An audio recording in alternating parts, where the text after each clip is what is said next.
PM Shri പദ്ധതിയിൽ നിന്ന് പിന്മാറുവാനുള്ള സംസ്ഥാന സർക്കാരിന്റെ തീരുമാനം കേരളത്തിലെ വിദ്യാർത്ഥികളോടും ജനങ്ങളോടുമുള്ള വെല്ലുവിളിയാണെന്ന് BJP സംസ്ഥാന ജനറൽ സെക്രട്ടറി MT രമേശ്.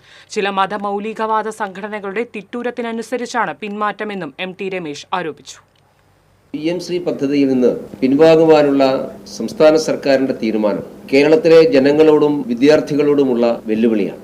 CPIയുടെ സമ്മർദ്ദം കൊണ്ടല്ല, മതതീവ്രവാദികളെ ഭയന്നാണ് സർക്കാർ മുട്ടുമടക്കുന്നത്. ഈ പദ്ധതിയിൽ നിന്ന് പിൻവാങ്ങാൻ സംസ്ഥാന സർക്കാർ തീരുമാനമെടുത്തത് അത് കേവലം CPIയുടെ എതിർപ്പ് കൊണ്ട് മാത്രമല്ല.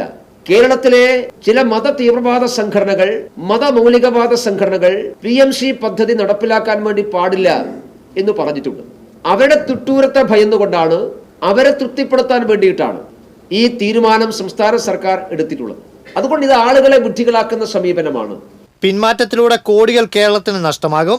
ആളുകളെ വിഡ്ഢികളാക്കുന്ന നയം തിരുത്തണം. വകുപ്പ് മന്ത്രി കാണാത്ത എന്തു കുഴപ്പമാണ് പദ്ധതിയിൽ സർക്കാരിലെ മറ്റുള്ളവർ കാണുന്നത്?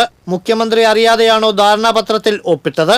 ഇപ്പോഴത്തെ U-ടേണിന് കാരണം മുഖ്യമന്ത്രിയും വിദ്യാഭ്യാസ മന്ത്രിയും വ്യക്തമാക്കണമെന്നും അദ്ദേഹം ആവശ്യപ്പെട്ടു. PM ശ്രീ പദ്ധതി പിൻവാങ്ങുന്നതോടുകൂടി കോടിക്കണക്കിന് രൂപ കേരളത്തിൽ നഷ്ടമാവുകയാണ്. ആ നഷ്ടത്തിന് സംസ്ഥാന സർക്കാർ മറുപടി പറയേണ്ടതായിട്ട് വരും. വിദ്യാഭ്യാസ മന്ത്രിയുടെ നിലപാടുകൾ എന്താണ് എന്നറിയാൻ കേരളത്തിലെ ജനങ്ങൾക്ക് താല്പര്യമുണ്ട്. കേന്ദ്ര പദ്ധതികളിൽ നിന്നും ഒരിക്കലും മാറി നിൽക്കാൻ സംസ്ഥാനത്തിന് കഴിയില്ല. വൈകാതെ മടങ്ങി വരേണ്ടി വരുമെന്നും അദ്ദേഹം കൂട്ടിച്ചേർത്തു. സർക്കാരിന്റെ ഇപ്പോഴത്തെ പ്രഖ്യാപനങ്ങൾ തിരഞ്ഞെടുപ്പ് മുന്നിൽ കണ്ടുള്ള കേവലം വാഗ്ദാനങ്ങൾ മാത്രമാണ്. ആവശ്യമായ പണമില്ലാതെ ആളുകളെ പറ്റിക്കുകയാണ്. കിറ്റ് കൊടുത്ത് ജയിച്ച പോലെ വാഗ്ദാനം നൽകി പറ്റിക്കാമെന്ന് വിചാരിക്കേണ്ടെന്നും അദ്ദേഹം പറഞ്ഞു. ഈ ആനുകൂല്യങ്ങളെല്ലാം ഈ 4.5 വർഷക്കാലം ഓടിയായിരുന്നു.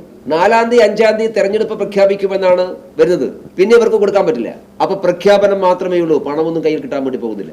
അപ്പൊ ഇത് ആളുകളെ ബോധപൂർവം പറ്റിക്കളപരണം. 5 പൈസ മുടക്കണ്ടാത്ത കേന്ദ്രാവിഷ്കൃത പദ്ധതികൾ സംസ്ഥാനത്ത് നടപ്പിലാക്കാതെ മുടക്കുകയാണ് പിണറായി സർക്കാരെന്നും അദ്ദേഹം കുറ്റപ്പെടുത്തി. തൃശൂർ കോർപ്പറേഷൻ തെരഞ്ഞെടുപ്പിൽ മേയറുമായി ഒരു തരത്തിലുള്ള ചർച്ചയും നടന്നിട്ടില്ലെന്ന് ചോദ്യത്തിന് മറുപടിയായി അദ്ദേഹം പറഞ്ഞു.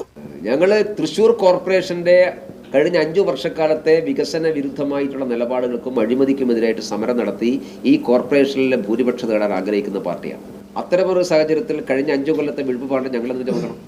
BJP സംസ്ഥാന അധ്യക്ഷനെതിരായ ഭൂമി കുംഭകോണ വാർത്ത തള്ളിയ രമേശ് ആരോപണം വസ്തുതാവിരുദ്ധമാണെന്നും രാഷ്ട്രീയ ഗൂഢാലോചനയുണ്ടെന്ന് സംശയിക്കുന്നതായും പറഞ്ഞു. വസ്തുതയില്ലാത്ത വാർത്തകൾക്ക് ആയുസ്സുണ്ടാവില്ല. BJP സംസ്ഥാന പ്രസിഡന്റിനെ കുറിച്ച് ഈ രാജ്യത്തിലെ ജനങ്ങൾക്ക് എല്ലാവർക്കും അറിയാം. അതിന് പുറകിൽ പൊളിറ്റിക്കൽ കോൺസ്പിറസി ഉണ്ട് എന്ന് ഞങ്ങൾ സംശയിക്കുന്നു. TCV തൃശൂർ.